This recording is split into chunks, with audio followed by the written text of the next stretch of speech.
มาเบิ่งต้มบักปีเป็นหน่วย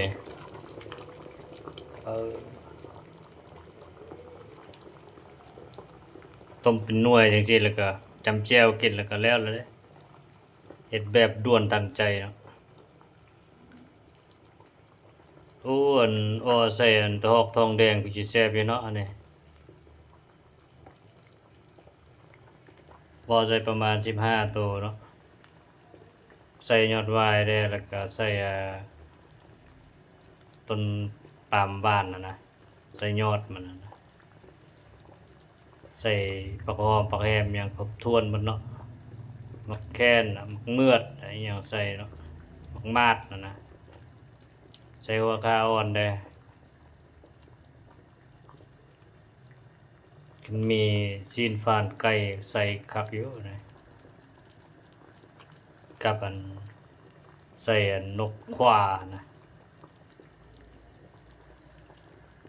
อ๋อเต็มหม้อแล้วก็กินเนาะสิแซ่บอยู่จังซั่นนี่เนาะคันมีก็ดีหั้นแหละเนาะของป่าของดงนี่มันก็แซ่บอีหลีเนาะแบบธรรมชาติออร์แกนิกเด้แต่ว่านี่ต้มกินจำแจ่วกินเนาะ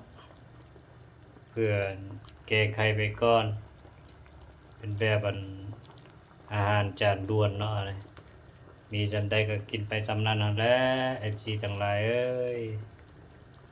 ยามกินดีก็มีกินธรรมดาก็มีเนาะชีวิตคนเฮานะ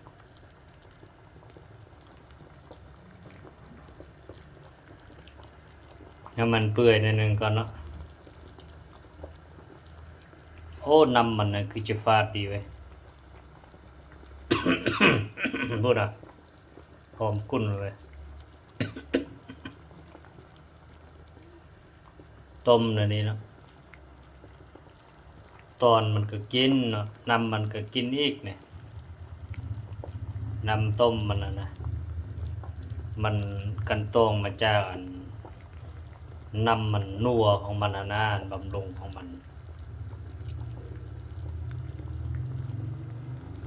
ต้มอย่างที่แล้วมันน้ำมันเข้มข้นเนาะก็คือจะฟาดในนึงอยู่แต่ว่ามันดีต่อสุขภาพก็ต้องได้กินไปแล้วเนาะถ้ามันเปื่อยหน่อยนึงแล้วพอดีปอกแล้วกินเลยจำเจียวไปตอนร้อนจังซี่ก็สิแซ่บอยู่ขอให้มีความสุขความเจริญเกิดขึ้นนำพวกเราทุกคนเด้อผู้ใดเบิ่งคลิปนี้ก็ฝากกดไลค์กดแชร์ขอให้โชคดี